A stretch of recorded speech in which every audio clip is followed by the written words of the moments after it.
सकल तीर्थ कर आई तुमड़िया फिर भी न गई तिताई। तीर्थ करने से क्या होता है? दुर्जन गंगा नहा ले तो वो सज्जन नहीं बन जाता है। आखिर 10 चीनी लोगों को क्यों पकड़ा गया है? चीन का एक बड़ा खेल उजागर हो गया है। वहीं दूसरी तरफ यूरोपीय यूनियन में बाइडेन और फ्रांस और दूसरी तरफ जिनपिंग, तीनों के बीच जबरदस्त टकराव। कौन पड़ा किस पर भारी? बाइडेन और फ्रांस के राष्ट्रपति मैक्रोन का यह रूप पहले कभी नहीं दिखा था। इसके अलावे बहुत कुछ। आइए जानते हैं इन खबरों को विस्तार से। वैसे जिनपिंग की हालत इस वक्त ऐसी है कि नाक कटी पर घी तो चाटा, लेकिन इस बार उसे घी चाटने का मौका न तो अमेरिका दे रहा है और न ही फ्रांस दे रहा है। दरअसल यूरोपीय यूनियन, जो कि काफी समय से चीन को टहला रहा है, पहले तो विदेश मंत्री को भेजा ताकि यूरोपीय यूनियन को मना सके और उन्हें वहां पर बेइज्जती का सामना करना पड़ा। इतने पर भी चीन नहीं रुका, बल्कि यूरोपीय यूनियन के सदस्य देशों को बार बार जिनपिंग खुद फोन करते रहे। यहाँ तक कि जर्मनी को मनाने में वो कोई कसर नहीं छोड़ रहे थे, जिसके बाद यूरोपीय यूनियन और चीन के बीच सहमति बनी। व्यापार और व्यवसाय के लिए यूरोपीय यूनियन ने थोड़ा दया दिखाया, लेकिन असल कहानी ये है कि जर्मनी का झुकाव चीन की तरफ कुछ न कुछ ज्यादा ही है। यही वजह है कि यूरोपीय यूनियन में सेंध लगाने में कामयाब हो गया जिनपिंग, और यूरोपीय यूनियन के अध्यक्ष होने की वजह से जर्मनी भी चीन और यूरोपीय यूनियन के बीच गठबंधन और समझौते बनाने के लिए सहमति बनाने में कारगर हो गया, कामयाब हो गया। लेकिन कहानी यहाँ खत्म नहीं होती है। यूरोपीय यूनियन और चीन के बीच जो करार हुए उसको अंतिम रूप देने के लिए यूरोपीय यूनियन के व्यापार वार्ताकार वाल्डिस डोम्ब्रोवस्किस और चीन के व्यापार वार्ताकार लियू के बीच एक बैठक भी तय हो गई। बैठक का दिन भी तय हो गया, लेकिन बीच में कूदे बाइडेन और फ्रांस के मैक्रोन। वैसे उनका कूदना बहुत ही जरूरी था, वरना चीन तो अपनी चाल में कामयाब ही हो जाता। बाइडेन के मनोनीत राष्ट्रीय सुरक्षा सलाहकार जैक सुलिवान ने संदेश भेजा कि अगला अमेरिकी प्रशासन अपने यूरोपीय पार्टनर्स के साथ मिलकर आर्थिक मसलों में चीन को लेकर जो चिंताएं हैं उस पर विचार और विमर्श करना चाहता है।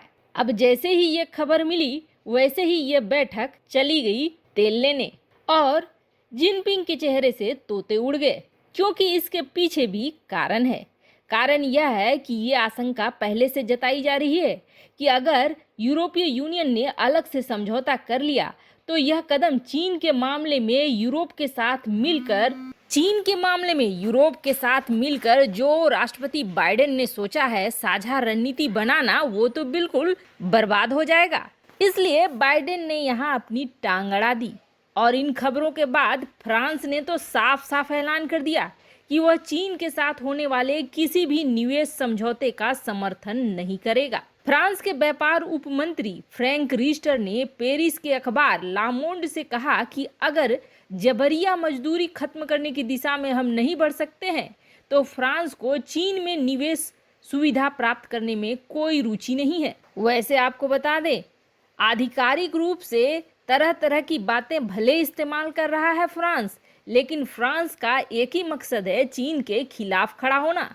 और फ्रांस अकेला नहीं है, बल्कि बेल्जियम, लग्जमबर्ग और नीदरलैंड्स भी इस मामले में फ्रांस के साथ खड़े हैं। और पोलैंड ने उधर यूरोपीय यूनियन से ये आग्रह किया है कि चीन के साथ समझौता करने में कोई जल्दबाजी न करे और इसमें सिर्फ अमेरिका की सहयोग को लेते हुए ही आगे बढ़ना है। वैसे अब तक यह खबर निकल कर नहीं आई है कि चीन और यूरोपीय यूनियन की अगली बैठक कब होगी, लेकिन ये बैठक तो धमाकेदार रही, जिसे होने से पहले ही बाइडेन ने बाहर का दरवाजा दिखला दिया। वो कहते हैं ना, थोड़ी सी छवि तो सुधारनी पड़ती ही है। अंतर्राष्ट्रीय स्तर पर चीन की खराब छवि के ऊपर एक और बट्टा लग गया है, और इस बार तो उसके 10 नागरिक भी पकड़े गए हैं। क्या करते हुए उसे सुनेंगे तो थोड़ा चौंकेंगे, लेकिन ज़्यादा हैरान होंगे। हैरानी इस बात की कि चीन के नागरिक पहली बार पकड़े गए हैं, और वो भी अफगानिस्तान के अंदर। अब अफगानिस्तान के सरकार का कहना है कि चीन लिखित रूप से माफ़ी मांगे तभी छोड़ा जाएगा। आखिर चीनी नागरिकों ने ऐसा क्या किया है? हिंदुस्तान टाइम्स में छपी एक खबर के मुताबिक अफगानिस्तान के काबुल में 10 चीनी नागरिकों को पकड़ा गया है जासूसी करते हुए। हालांकि अफगानिस्तान का जो हक्कानी नेटवर्क है, जो कि एक उग्रवादी ग्रुप है, उसके साथ इन 10 चाइनीज मूल के लोगों का संबंध बताया जा रहा है। कहीं न कहीं इसमें पाकिस्तान की एंट्री की भी बात कही जा रही है। अफगानिस्तान की सुरक्षा एजेंसी ने इन लोगों को पकड़ा है और पहली नज़र में इनके पास कुछ संदिग्ध चीज़ें भी मिली है। वैसे अफगानिस्तान सरकार की तरफ से चीन के राजदूत को काबुल में बुलाया गया और उनको सारी बातें समझाई गई है, और अब इन 10 लोगों से और भी जानकारियां हासिल की जा रही हैं। वैसे इन 10 लोगों में एक चीनी औरत भी है, जो कि काबुल में काफी समय से एक रेस्टोरेंट चला रही थी। अफगानिस्तान की सरकार ये कह रही है कि वो छोड़ने को तैयार है इन लोगों को, लेकिन चीन को लिखित तौर पर माफी मांगनी होगी। क्या जिनपिंग लिखित तौर पर माफी मांगेगा? वैसे उसका नेटवर्क पूरी दुनिया में फैला हुआ है। इस हो हंगामे के बीच चीन की छवि पर लगातार बट्टा ही लग रहा है। वैसे आपको क्या लगता है, यूरोपीय यूनियन में बाइडेन ने अपनी टांग भिड़ाकर सही करी या गलत करा? और चीन के इस तरह के जासूसी नेटवर्क दुनिया में कितने देशों में फैले हो सकते हैं? जिनपिंग ने 2 ही काम करे हैं, एक तो दूसरे के हथियारों को कॉपी करना और दूसरा दूसरे के देशों में जासूसी करना। जल्द मिलते हैं अगली वीडियो में नई खबर के साथ। चैनल पर अगर नए हैं तो चैनल को जरूर सब्सक्राइब करें, वीडियो को लाइक और शेयर करना न भूलें।